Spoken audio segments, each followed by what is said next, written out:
speaking live at the CARD statewide conference, which is the largest autism conference in Florida. This is where she will present on how the digital world can increase risks and challenges for autistic youth. Mandy plans to pursue an educational specialist degree in school psychology in the fall to continue supporting neurodivergent individuals and families through education, advocacy, and systems level understanding. And with all of that said, I will now turn it over to our amazing speaker, Miss Mandy. Hi, everyone, and thank you so much. I really appreciate it. And I'm really excited to dive into today's topic and to have a conversation about autism. I believe that educated conversations like this needs to be more available, accessible, and honest. And, this presentation is part of a virtual education series called Let's Talk About Autism. And this is the first time I'm testing out this format and this type of interactive quiz that we're going to have later on.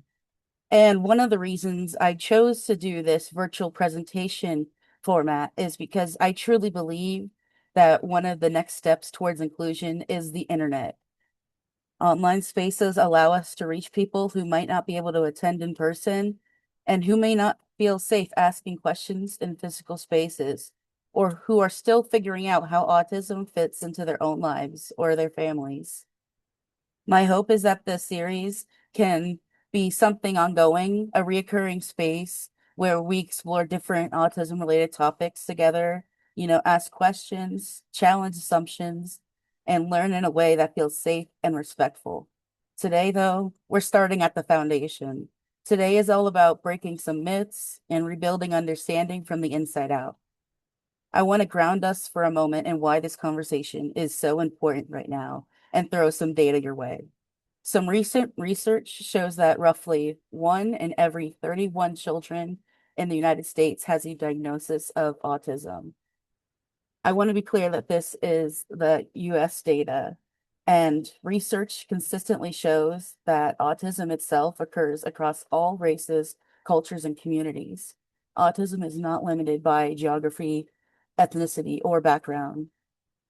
That number, 1 in 31, that means almost every classroom, every school, every neighborhood, and every community space, autism is already present, whether it's immediately visible or not. And yet, despite how common autism is, the way we talk about it and the way many systems respond to it often hasn't fully caught up with that reality.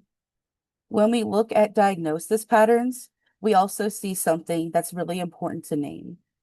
Recent research also shows that autism is diagnosed at about a 3-to-1 ratio, meaning roughly 3 boys are diagnosed for every 1 girl. For a long time, that statistic led people to believe that autism was simply much more common in boys. But this is one of those moments where numbers can be misleading. Because when we take into account newer research published in the National Library of Medicine, up to 80% of autistic females are undiagnosed by the age of 18. They are never identified at all. In other words, what we're measuring in this data isn't how common autism is. We're measuring who gets recognized. And access plays a major role in that recognition.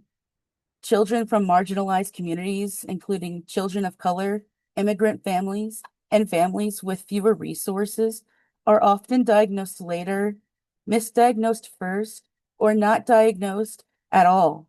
Across all communities, autistic girls are especially likely to be missed, which means those diagnosis ratios reflect access and recognition, not the true prevalence of autism. That means that many people grow up knowing something that feels different, knowing that they're struggling in ways others don't seem to be, but without language, validation, or support to explain why. Instead, they're often labeled as anxious, overly sensitive, dramatic, difficult, or told they just need to try harder. Many learn to mask, to blend in, to push themselves past their limits, and to carry that weight quietly. So when we talk about autism today, we're not just talking about a diagnosis. We're talking about visibility. We're talking about whose experiences get recognized, whose needs are supported, and whose voices have historically been missed or ignored. Those numbers matter not because they're statistics, but because behind every number is a real person, a child, a teenager, an adult that's navigating the world without always being understood. And that's why I thank you guys so much. This conversations like this matter so much, especially in accessible spaces like this one, because understanding doesn't come only from research or clinical definitions. It also comes from listening, learning, and making room for lived experiences that haven't always been centered. And that's the space I hope we're creating today. So before we dive into much deeper, I want to take a moment to ask a very fair question. Why me? Why am I the one talking about this? I'm autistic, and that diagnosis was a significant turning point in my life. I'm the only autistic person in my immediate family, so my diagnosis didn't come from a long family history or from someone already looking for it. What actually prompted my evaluation was something very small and very human. When I was younger, I would rub my hands together when I got excited. It's something I've done for as long as I can remember, and it's something I still do proudly to this day. This behavior is called stimming. Stimming isn't a bad habit, and it isn't something I can simply choose to stop. It's a natural, self-regulating movement, and it's a critical part of autism. For many autistic people, stimming helps regulate the nervous system, manage sensory input, and process emotions. It's not optional, it's necessary. At the time, my mom's friend recognized that hand rubbing as stimming, something very common autistic people, and she suggested that I be evaluated. And she was right. And at 16, I received my autism diagnosis. And that diagnosis didn't suddenly change who I was, but it gave context to a lifetime of experiences that hadn't made sense before. And it gave language to something that had always been part of me. I also live with several mental health conditions, and for a long time, those were treated separately from my autism, as if developmental disabilities and mental health existed in completely different worlds. What I've learned, both personally and professionally, is that those worlds overlap constantly. And when they're treated as separate, people fall through the cracks. And that's where my passion comes from, bridging the gap between developmental disabilities and mental health care. So people don't have to choose between being understood neurologically or emotionally. And stimming is a good example of that gap. The same behavior that helped regulate my nervous system was something I was bullied for throughout my school years. It was misunderstood, pathologized, and treated as something I needed to suppress rather than something my body needed in order to function. And those experiences stay with you. And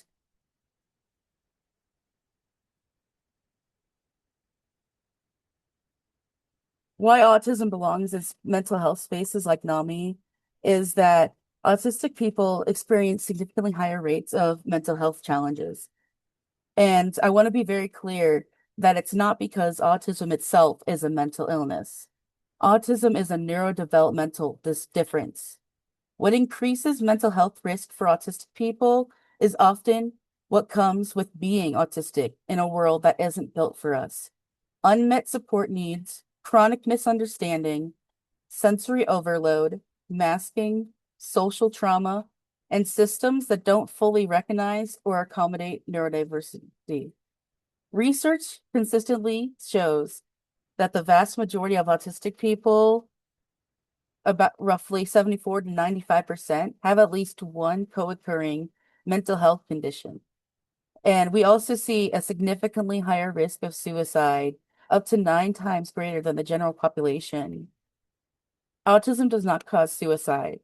Risk increases when people are isolated, invalidated, or unsupported, when their struggles are misunderstood or dismissed instead of addressed. And this is why mental health spaces like NAMI matter so much. And this is a population that NAMI already works with in other capacities. And autistic and neurodivergent people already show up in these programs and are eager. And so this isn't about introducing something new or separate. It's about being better equipped. It's about ensuring that facilitators, programs, and spaces are autism informed so that neurodivergent people don't have to mask, explain, or justify their neurology just to access mental health support. And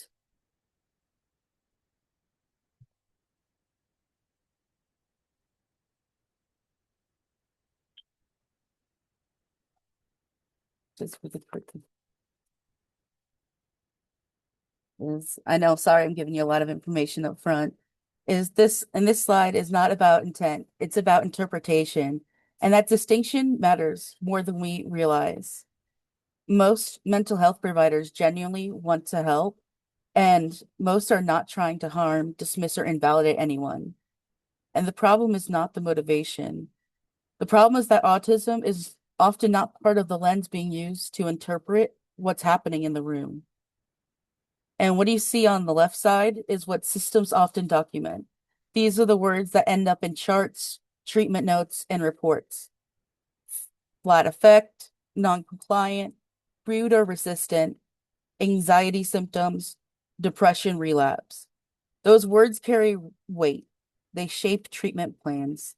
They shape how future providers approach the person, and they shape how the individual begins to understand themselves. I wanted to go over that word flat effect. It's a term that describes reduced facial expression, limited vocal tone, or less outward emotional display. It does not mean a lack of emotion. It does not mean disinterest, and it does not mean that they are disengaged. Many autistic people feel emotions very deeply and sometimes much more intensely than others. But their emotional expression doesn't always show up in the traditional expected ways. The feeling is there, but the expression just looks very different. And then on the right side of the slide is what's usually happening underneath, the part that doesn't always get written down. You know, the different communication style, an overwhelmed nervous system, masking for years, stress responses and sensory burnout, and unmet needs. A shutdown might get written in a report as non-compliant, but a shutdown isn't a refusal. It's not a choice.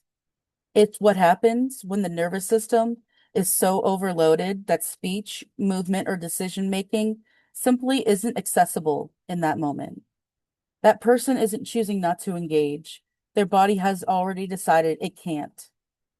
Direct communication can be labeled as rude or resistant, but for many autistic people, directness is not hostility, it's clarity. It's an attempt to reduce confusion, avoid misinterpretation, and communicate efficiently. Social smoothing, small talk, or indirect phrasing can actually increase stress, not reduce it. Sensory overload often gets collapsed into anxiety symptoms, but sensory stress is not fear of what might happen. It's a physiological response to what is already happening. The bright lights, noise, textures, the smells. These are not preferences. They are neurological inputs. And burnout is one of the most misunderstood experiences of all. Autistic burnout is not simply depression coming back. It's the cumulative effect of pushing past limits, masking needs, and surviving in environments that were never designed with your nervous system in mind. When autism isn't recognized, people don't just feel misunderstood. They stop trusting the system. They stop explaining themselves because it doesn't help. They stop advocating because it costs too much mental energy. And that some stop seeking care altogether, not because they don't need support, but because past support has taught them it isn't safe. That's not a personal failure, that's a systemic one. Autism-informed mental health care does not mean lowering expectations. It does not mean avoiding accountability, and it does not mean excusing harm. It means understanding context so that expectations are realistic, communication is accurate and support actually works because interpretation changes outcomes a lot. And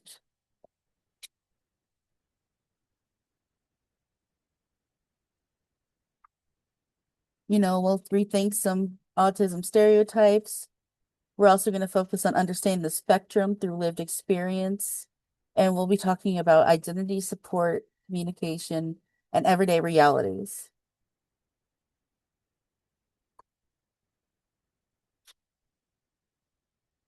I hope that this will be a gentle space to learn and grow, and hopefully you can learn something new. And we'll move right into the next part, which is the interactive part. It's a website or an app called Kahoot, and then you'll be prompted with a pin, and you put this in.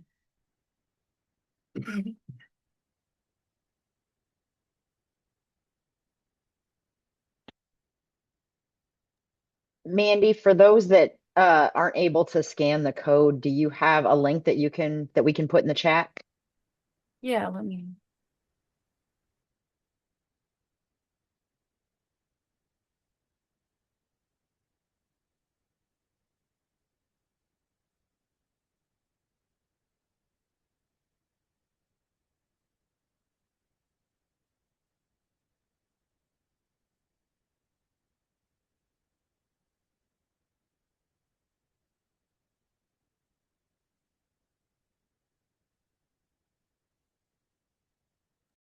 Thank you.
Just let me know when we should start because there's 12 people in right now.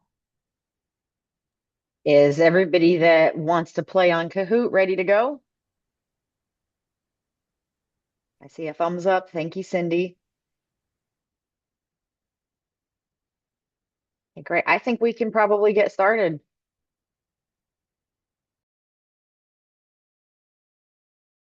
How do you play this?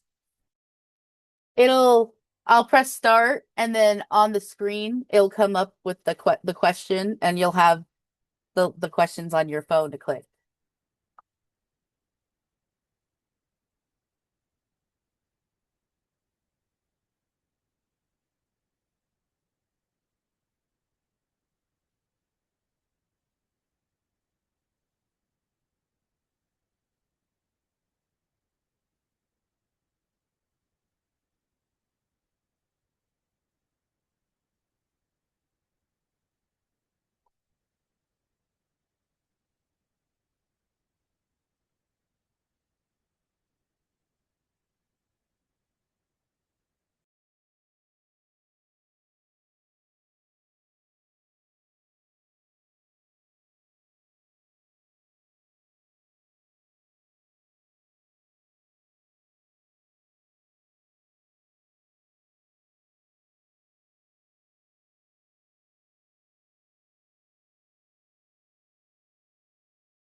And we'll go over some of them like together.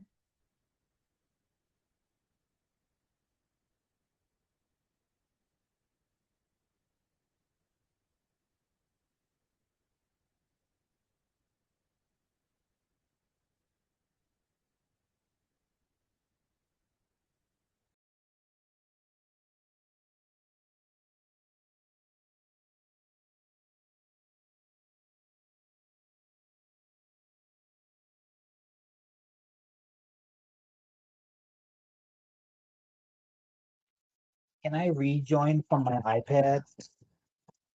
Yeah, it should be the same code. Okay, it'll let me back in the meeting.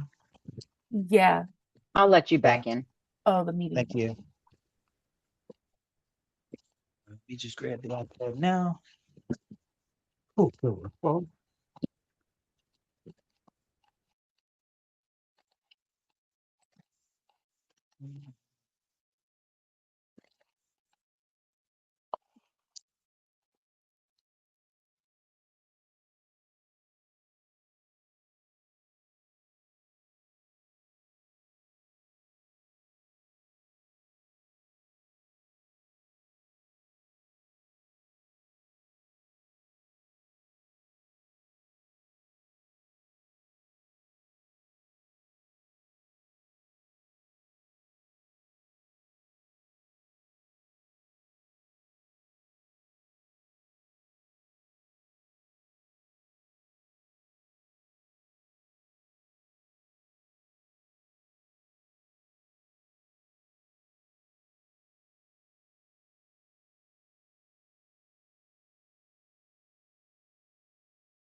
But good job, guys. And I'm sorry, I thought you guys could hear the audio. Kahoot has like the coolest little audio background music.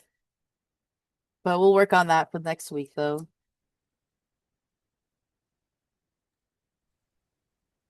That was pretty cool, Mandy. Oh, thank you.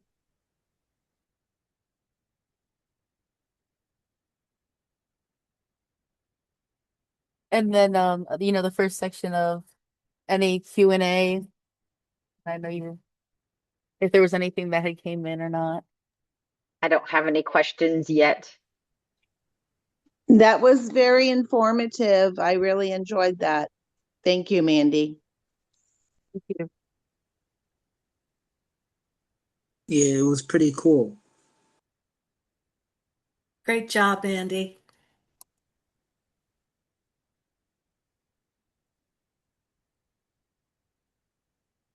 Does anybody have any questions they want to ask before Mandy continues? No questions, but I love it. Thank you so much.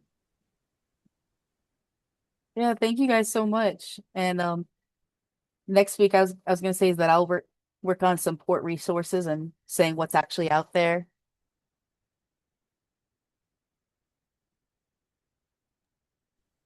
Yeah, I think this is great. Looking forward to the next one. I have a question. Can I do it audibly or do I have to type it in? Oh No, yeah. actually, I would like you to do it audibly because for some reason the general chat is disabled. Tanya, you can ask a question directly to me if that helps. You can go ahead, Andy. Oh, okay. I, having autism diagnosed, I've never gotten an answer on the spectrum side of it. On at what point does someone's quirky behavior become autism?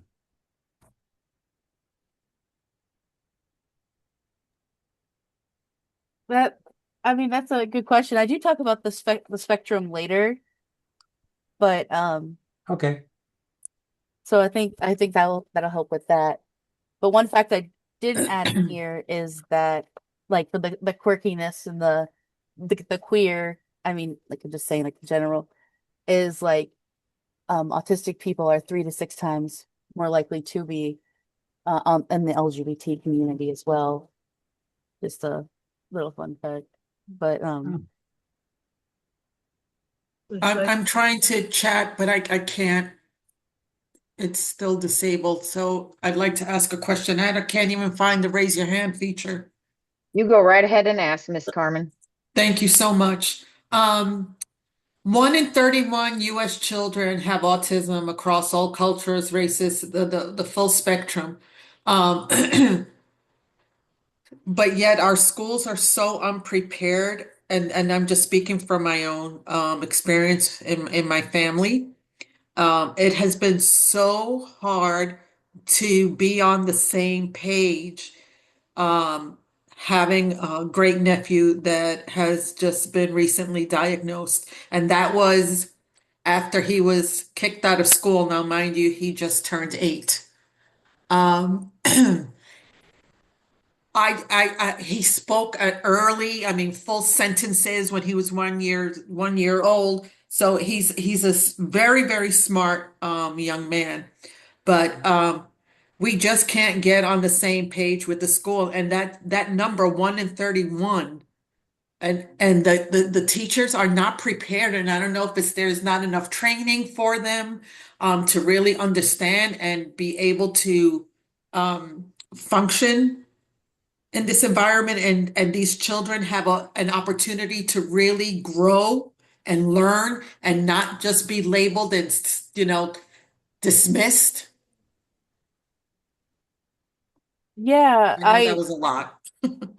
I totally hear you on that. And the first thing that comes to mind is there's IEP advocates out there and they focus on being that middleman of helping you with that, like, sitting in the meeting with you and going over all the stuff.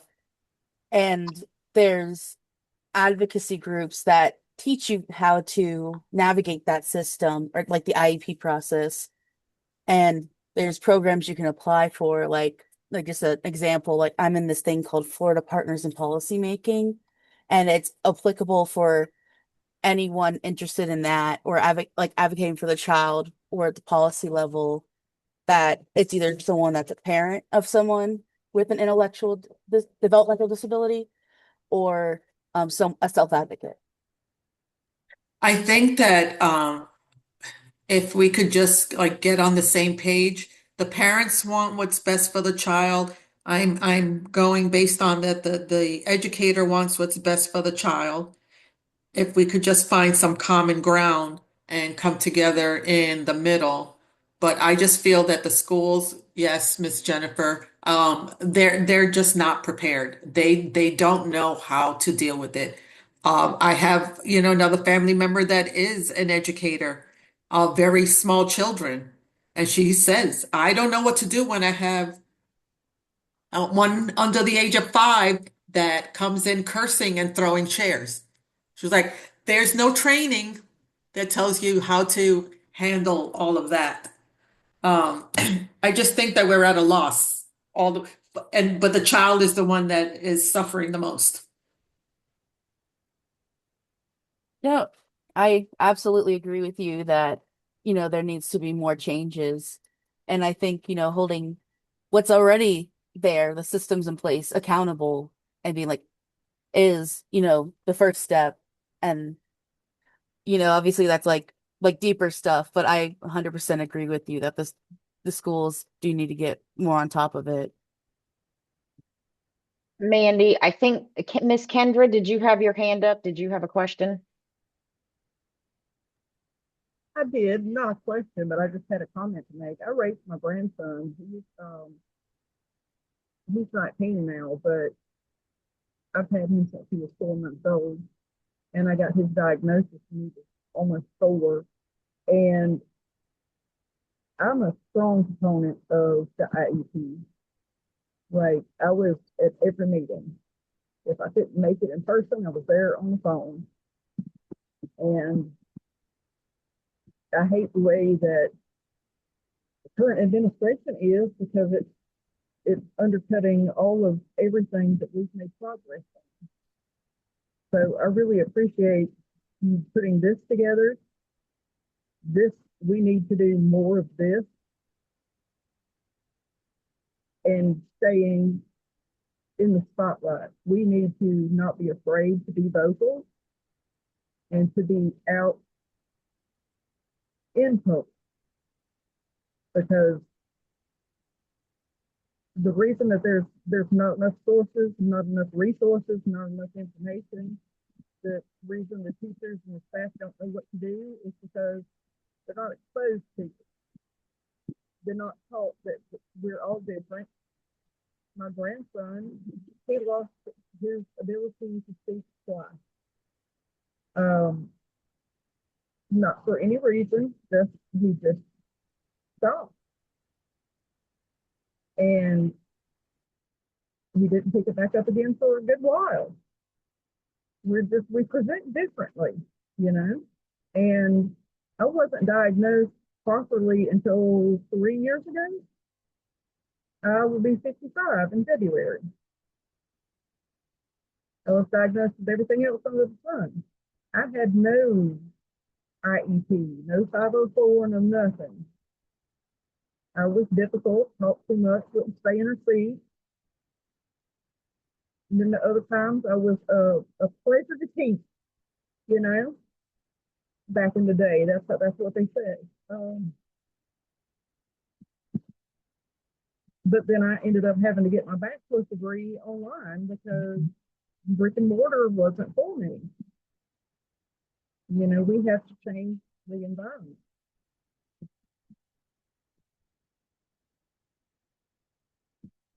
So that's all.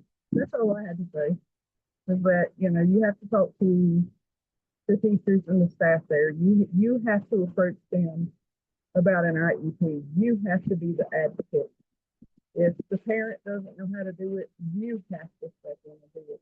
Hold their hand, take them, go with them. Kind of scary at first, but you know, you get past it. I promise it gets easier.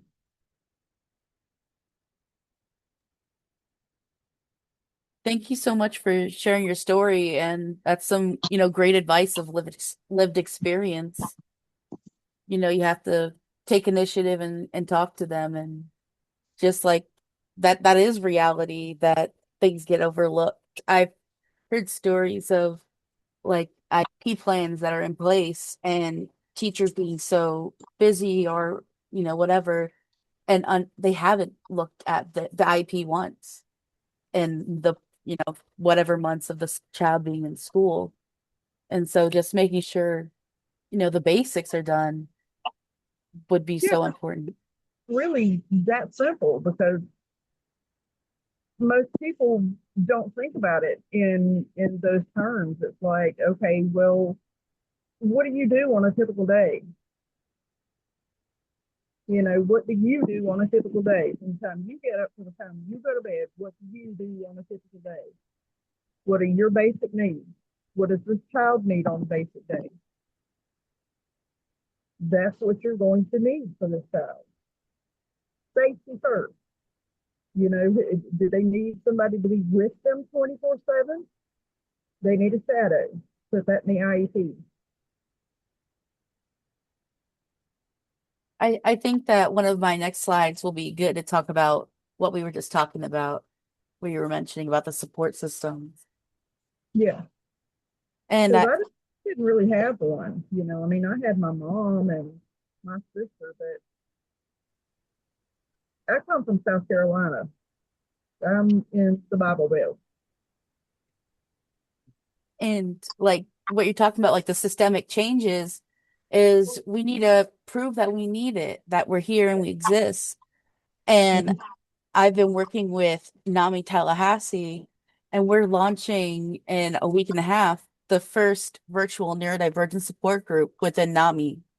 And so Oh, getting that data back and showing that, it's successful and, we're here will, mhm.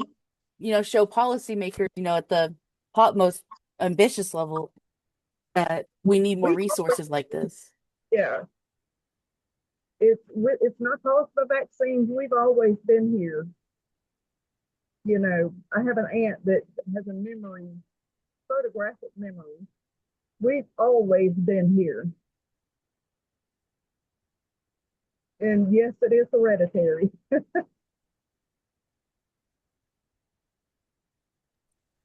Mandy, may I, since you have the ear of Tallahassee, I think that one of the key things or takeaways for me is we have frustrated parents who are navigating something that they might find scary or are unaccepting or don't know exactly what it all means. And then you have a school system that's not quite sure what to do. And somewhere in the middle is this kid that's getting tossed back and forth. So the earlier the intervention can happen, the better for the parents as well as for their education. Yeah, and that makes me want to restructure the next presentations about adding more information about like resources. Like I was talking about that Florida Partners of Policymaking, we have different committees, and I chose transition, and I've learned that other states, the federal is like 14, 16 to 18 or 21, but the state of Florida is 12 to 21. So it covers that huge range, and you don't even think about it. At 12 years old, transition stuff you can start talking and thinking about, Hmm. and just how important that early intervention is, and just exploring that more. But just really quickly, I didn't, or I'm sorry, go ahead. Carmen, were you gonna say something? I was just going to say, I I feel that there's so much to learn here, all the way around the spectrum, for lack of a better word. And I feel that there are so many that are just so displaced and misunderstood. And don't have a chance to really live a fruitful life because they're misunderstood. And it's because they don't have a diagnosis. The previous speaker just said in her 60s is her first diagnosis. She's got her whole life, for the most part, without a diagnosis. And then we deal with things like, oh, vaccines give them autism. Breathing this or eating too much mercury gives them autism. What's real? What's factual? What's evidence-based? And can we go from there and just get some services in place? Wraparound services. We really need wraparound services. And now I'm going to mute myself, and I promise you I will not unmute myself again. Well, thank you so much. And I 100% agree with you. And the wraparound services, are so needed, just being able to get everything that you need, not just one or two things. And, going back to this, just like clarifying that autism itself, it's not a mental illness. It is a lifelong neurodevelopmental difference. It's at the neurological level. And that's why the community likes the name neurodivergence. And like, for example, for that support group, we have it a word where anyone that identifies as neurodivergent or different thinking. So no diagnosis required. So those people that are undiagnosed can come in the meetings as well. And so just understanding that, that they're related, but they're not the same at all. And autistic brains take in information differently in their sensory environments, the social information, emotional cues, patterns, and change. And that difference affects the way they communicate, regulate, and the way they function on a daily basis. But it's not a defect, it's just different. And different does not mean broken. And when autism is misunderstood, at the pathological level alone, behaviors get interpreted as symptoms instead of signals. Coping strategies get labeled as problems, and people get treated as difficult instead of an overwhelmed person. But when autism is understood as a different neurological operating style, the question shifts. Instead of asking, what's wrong with this person? We can ask, what does this nervous system need? And this shift is the difference between misinterpretation and support. And while the diagnostic manuals and research are important, they don't tell the full story on their own. And the most accurate understanding of autism comes from autistic lived experience, from people who live inside autistic nervous systems every day and explain not just what shows up, but why. And lived experience fills in what checklists may miss, the context, the strengths, and the limits, and the impact of the environment. Autism is not a broken brain. It's a different brain wiring.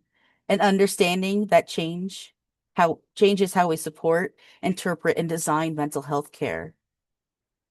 And with that foundation, let's talk about how autism is actually described in clinical systems and where those descriptions may help and where they may fall short. So this is my personal interpretation of the 4 ways that autism is commonly understood.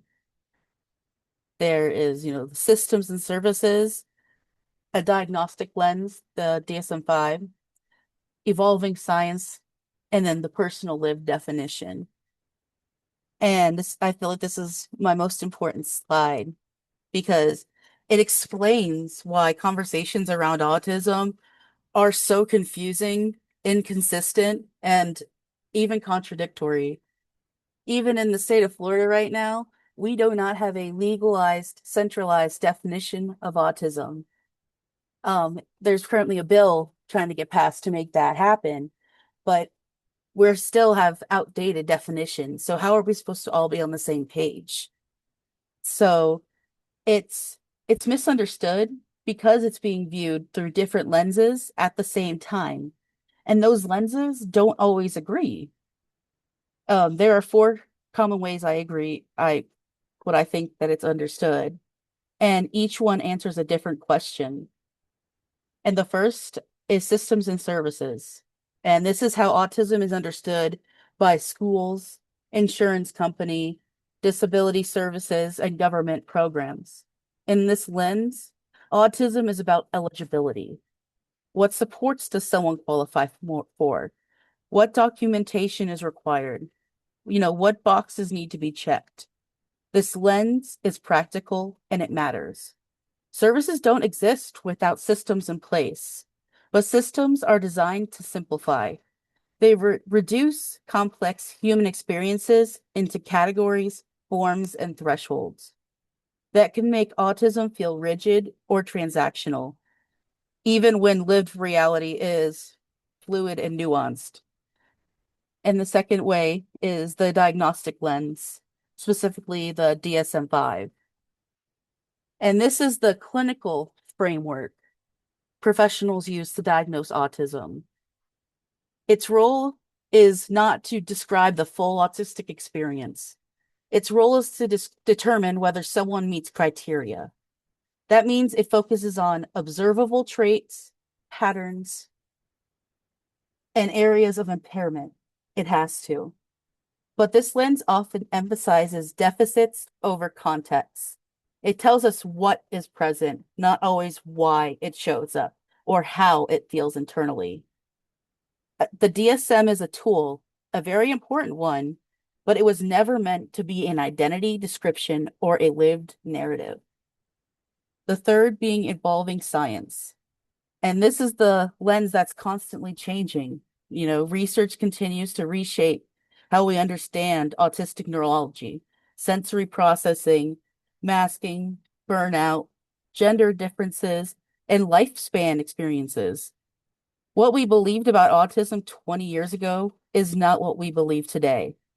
And what we believe today will continue to evolve. And this explains why the language, guidance, and best practices have shifted over time. And it also explains why people can feel unsettled when newer understandings challenge these older ones. Science isn't static, and neither is our understanding of autism. And finally, the lens that is most often left out, lived experience. This is how autistic people understand their own autism. It includes internal experiences, identity, strengths, challenges, coping strategies, exhaustion, joy, and meaning. This lens answers questions no checklist can. What does the world feel like? What drains energy? What helps? What harms? This perspective is not interchangeable with the others, and it's one that's not optional.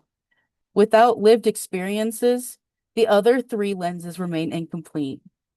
And here's the point I want to land.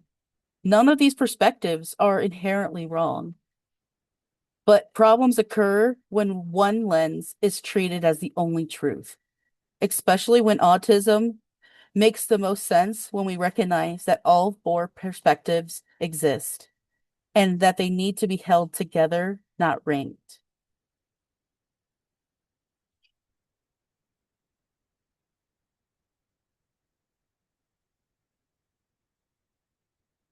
Now, I wanted to zoom in on something very specific about what the DSM-5 actually is describing when it talks about autism, because this is where misunderstandings begin.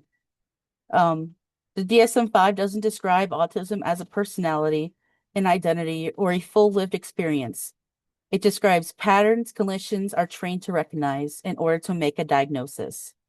There are two main areas it looks at, and I want to walk you through both. The first is social communication and interaction differences. This does not mean autistic people don't want connection, don't care about others, or don't understand relationships. What does mean that the communication they have may follow different rules. This can show up as differences in back and forth conversations, things like timing, pacing, or knowing when to jump in. Autistic people typically like to interrupting conversations and they'll lose their train of thought if they don't. And this is something that in a room of autistic people, they allow each other to do normally. Well, in a neurotypical room, that this would be something that'd be very much frowned upon. And there's also differences in nonverbal communication, things like eye contact, the facial expression, tone of voice, or gesture use. These are not universal languages. They are culturally learned systems, and autistic people often relate to them differently. I like to refer to the concept of neurodivergence as a culture, and it gives pride to something that is seen usually as a deficit.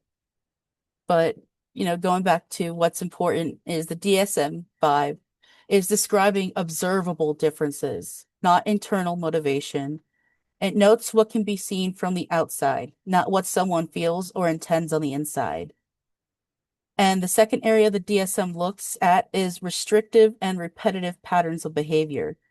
This label can sound negative, but what it's actually pointing to is how autistic people regulate, focus, and make sense of the world. Routines and sameness often provide predictability in environments that can feel overwhelming or chaotic or destabilizing. Special interest or deep focus areas aren't distractions. They're often sources of regulation, learning, and joy.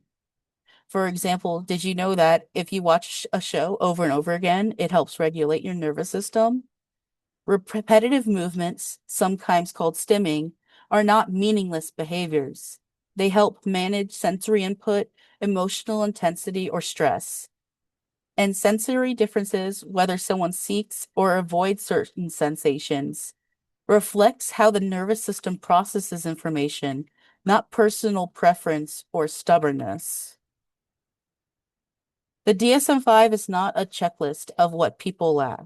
It's a framework clinicians use to recognize patterns, and those patterns often represent adaptive strategies for navigating a world that wasn't designed with autistic people in mind. The language of the DSM can sound deficit-focused because it was written for diagnosis, not for understanding. So when people read it without context, it's easy to make descriptions of differences for descriptions of failures. That's why this matters. Understanding what the DSM is actually doing helps us use it as a tool without letting it define the whole person. And as we move forward, I want you to hold this idea.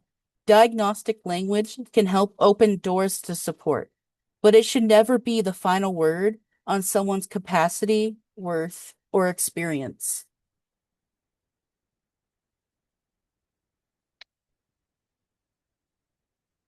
And this is the slide that I talked about on the spectrum. And the spectrum is one of the most misunderstood parts about autism. And that misunderstanding shapes a lot of assumptions people make. When people hear the word spectrum, sometimes they picture maybe a straight line, sometime that runs from mild on one end to severe on the other, or from high functioning to low functioning. If that's the image that someone has about a straight line, that is incorrect. The autism spectrum is not a ladder, and it's not a single sliding scale. People don't move up or down based on how well they're doing, how intelligent they are, or how normal they appear. Autism is called a spectrum because people differ across many areas at the same time. Sensory processing, communication, energy, emotional regulation, executive functioning, and support needs.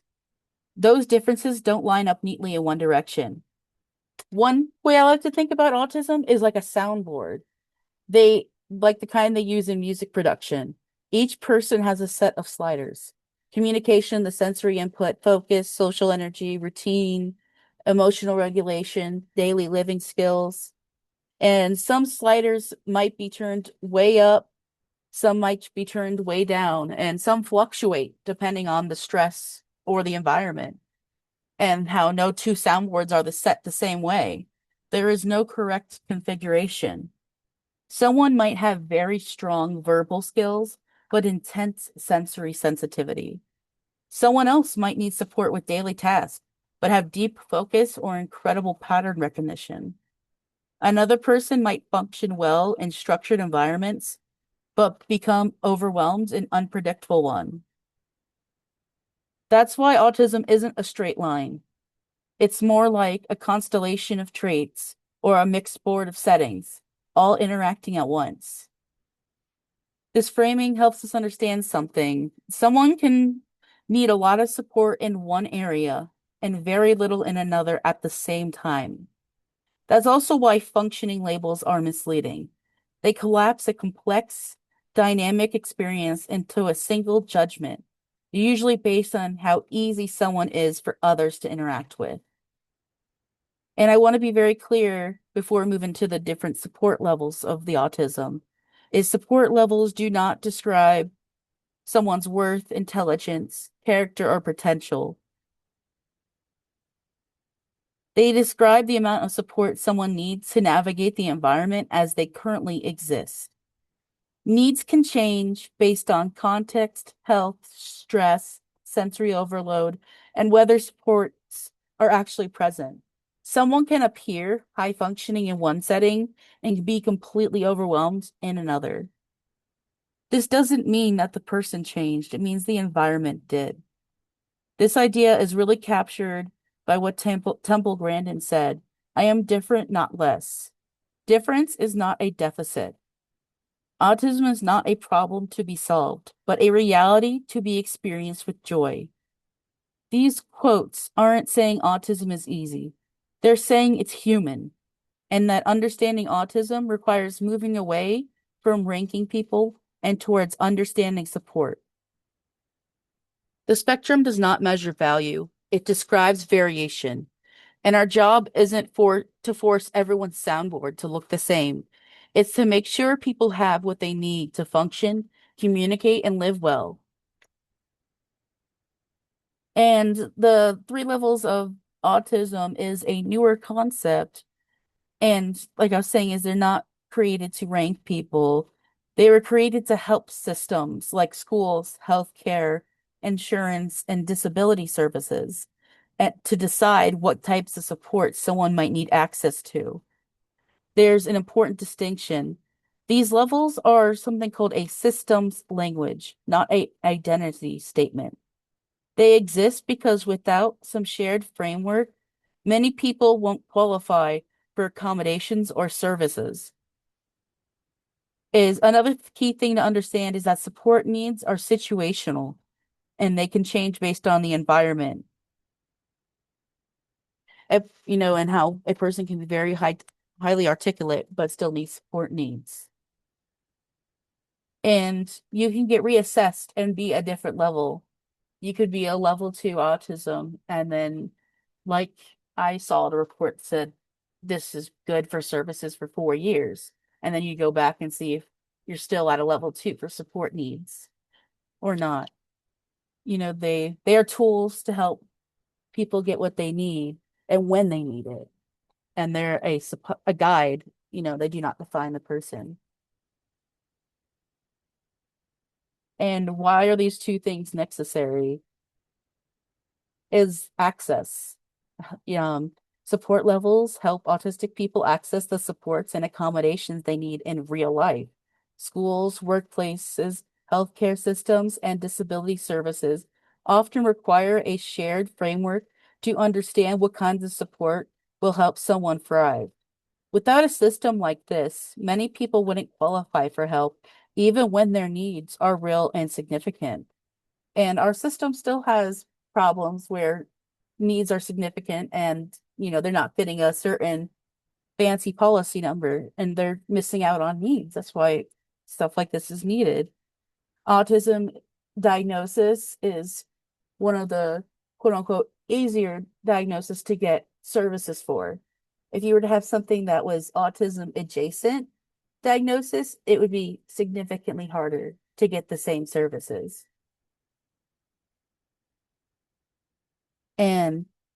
And how, like, without a system like this, certain people wouldn't qualify for help.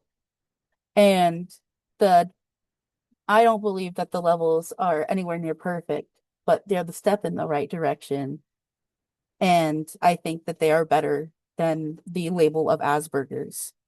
And from my lived experience, Asperger's created a divide by implying that some autistic people were high functioning. In reality, many people given that label still needed substantial support, just maybe in different ways.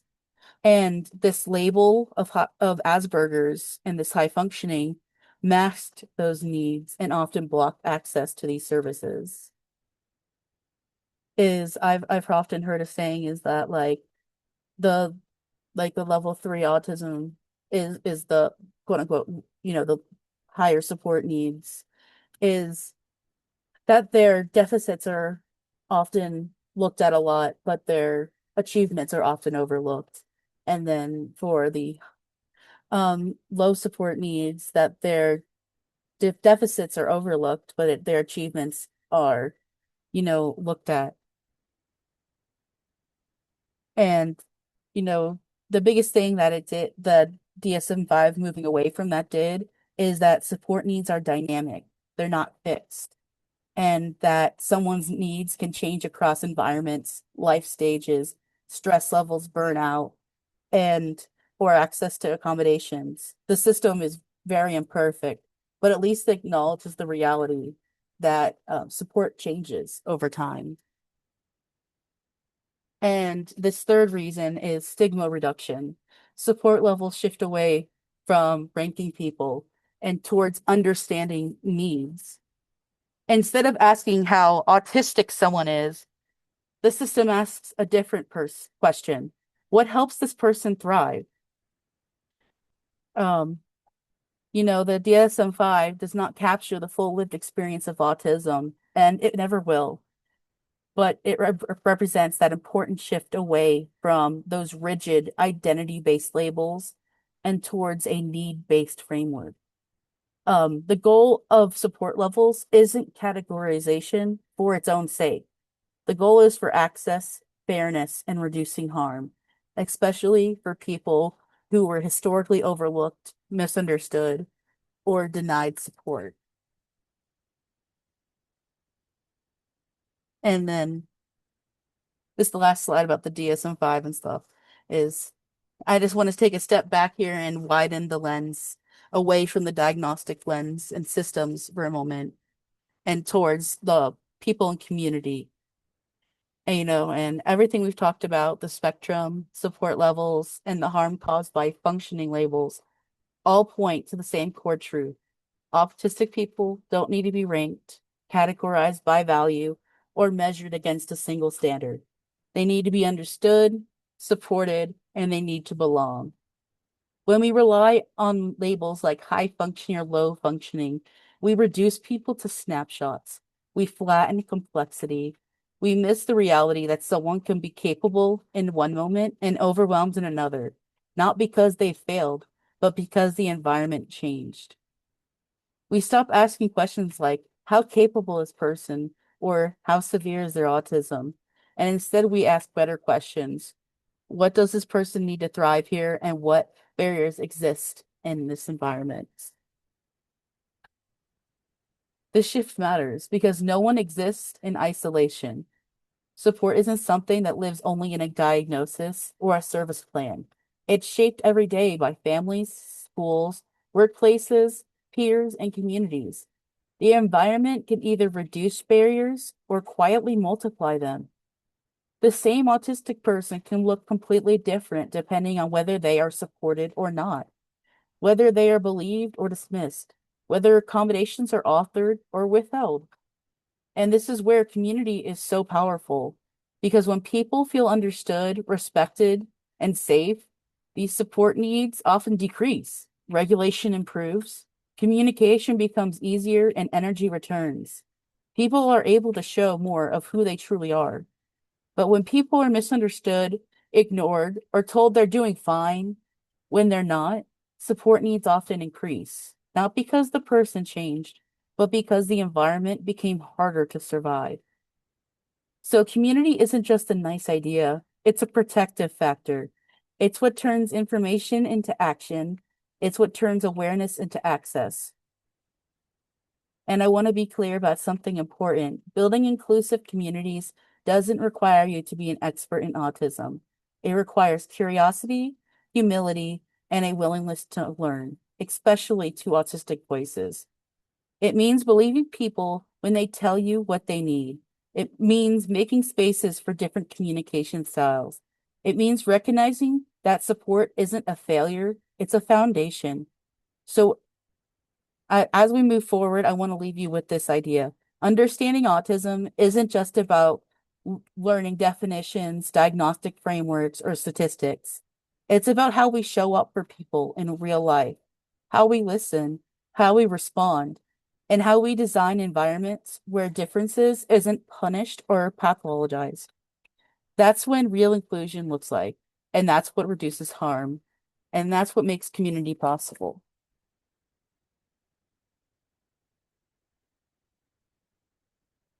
I want to end this section by talking about community because understanding autism doesn't stop at definitions or frameworks. It lives in connection. There is a growing body of research showing that the internet has played a powerful role in the autistic community. And that one recent article describes the internet as a catalyst, something that has allowed autistic people to connect across borders, share experiences, and overcome communication barriers that many of us face in offline spaces. And that matters because for a long time, many autistic people were isolated geographically, socially, or emotionally, even when they were surrounded by others. Online spaces changed that. They made it possible to find people who communicate similarly, who share lived experience, and who understand without requiring constant explanation or masking.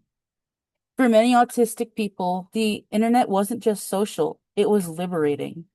But not all spaces are created equal. What the research and lived experience shows is that peer-led, neurodivergent affirming spaces matter most. Spaces where autistic people aren't being observed, fixed, or evaluated, but listened to.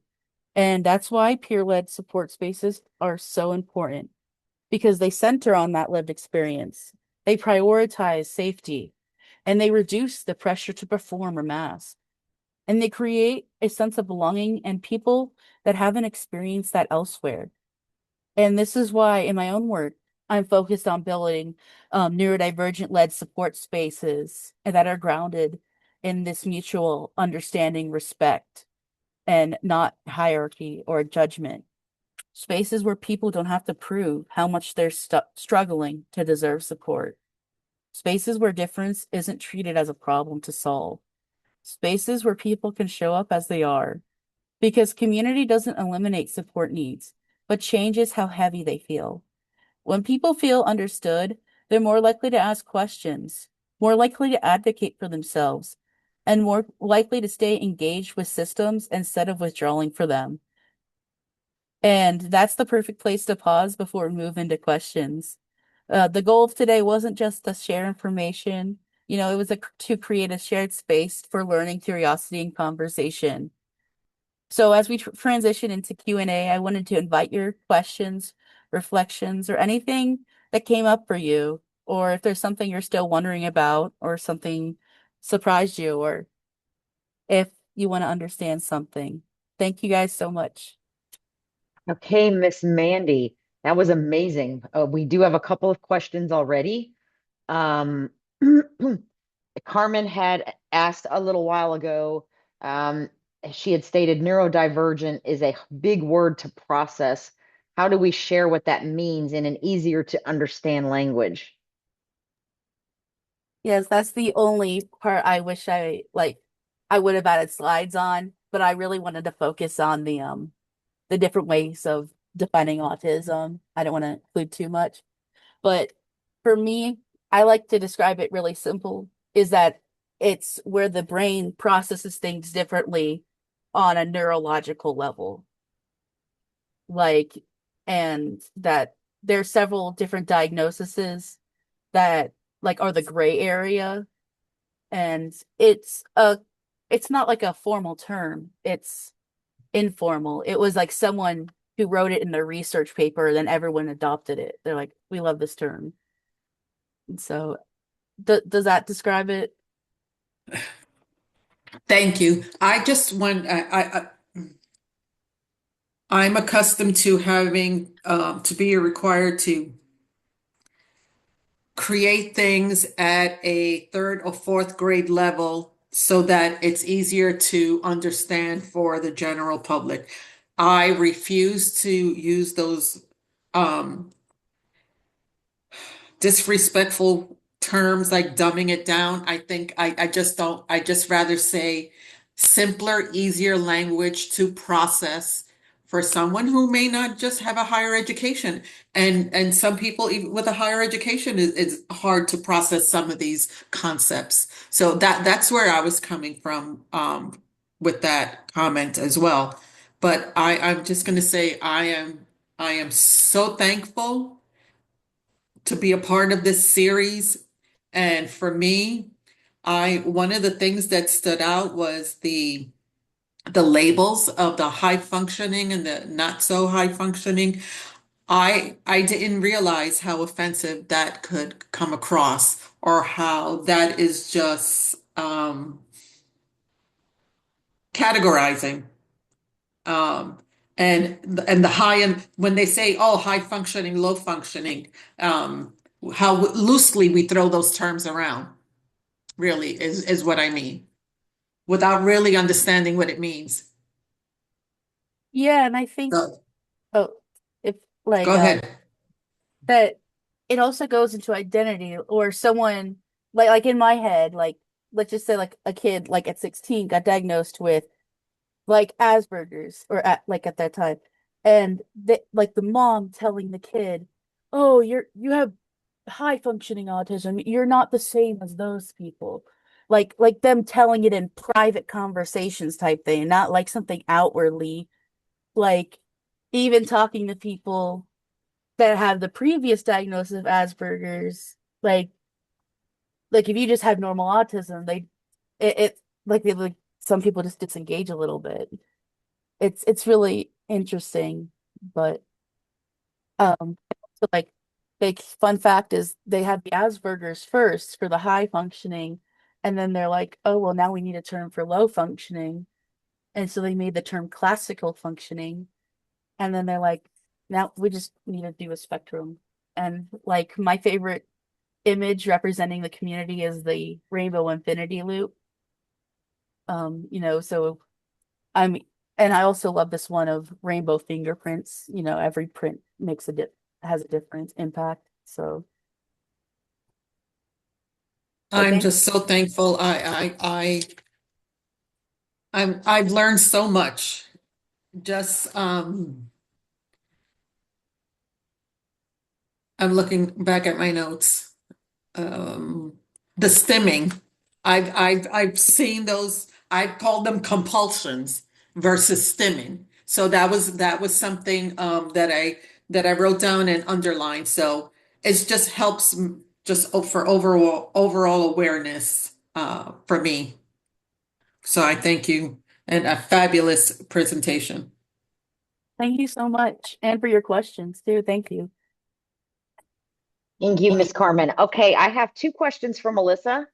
Um, Alyssa asked, she said that her local library has asked me to present on what is autism and wanted to know if she could quote some of your presentation.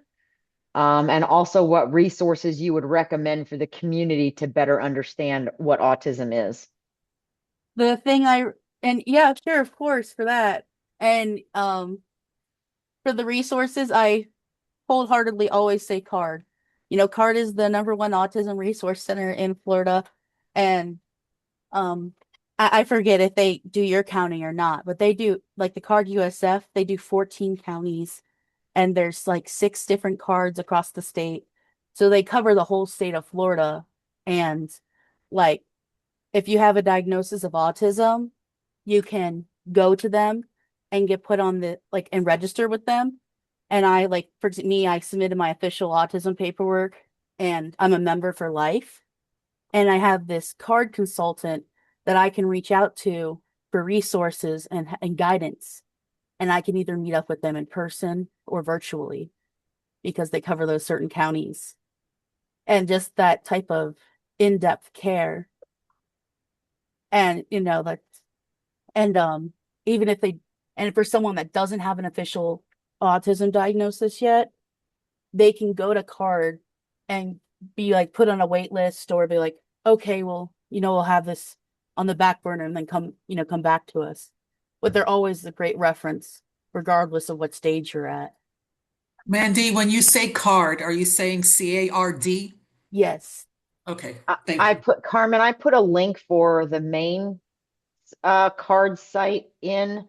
I thought I had one for Florida specific, but I think what I've got, the link that I gave is the national site. Mandy, am I looking at something wrong? Let me see.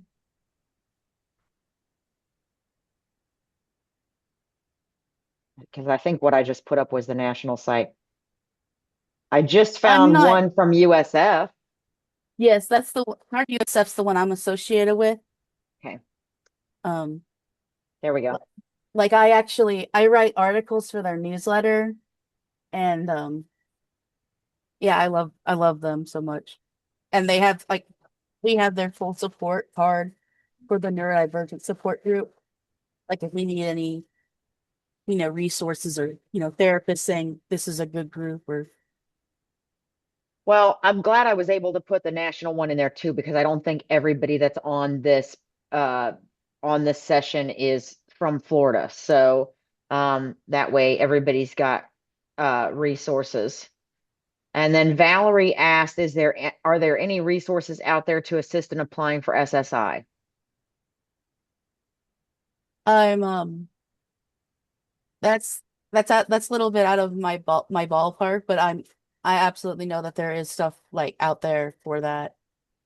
Um, like there's support groups, like I like to use Facebook, and looking up groups on there, and there's people who help you and ask questions about it. Because And I wonder if CARD would have any kind of resources in that department as well. oh, it's definitely worth asking. Worst case scenario is, you wasted 5 minutes, I mean, sending an email or something. Did anybody else have any questions they wanted to ask Miss Mandy? Our next part of the series next Monday on the 19th is going to be what families need to know, safety, support, and connection, just as a reminder. Oh, and Miss Perry just dropped a link for us for the card that services Citrus County for anybody that's here locally. On behalf of NAMI Citrus, Mandy, I would just like to say thank you. It was amazing. I think a lot of people got a lot of new information, myself totally included in that. So we are looking forward to the next two series. We can't thank you enough for bringing this to NAMI Citrus. Well, thank you so much. And I'm gonna research a little bit more for resources. I'm gonna focus on for next one, what's out there. So Yeah, this was a pretty Great. cool meeting. No, yeah, thank you guys so much. I appreciate it. We're so yeah, glad that you enjoyed it. fun. And again, we'll send reminders to everyone who's registered for the next one. And we'll also have a recording link for anyone that might have come in late, had to leave early, whatever, once that's generated. And kudos to Miss Donna for hosting this for NAMI. Thank you. And in case anybody doesn't know, Miss Cindy is the executive director for NAMI Citrus. So, Cool. and then I'm going to drop the NAMI Citrus website link into the chat one more time for anybody that wants to check it out, look at resources, or make a donation to help support NAMI Citrus and programs like this one.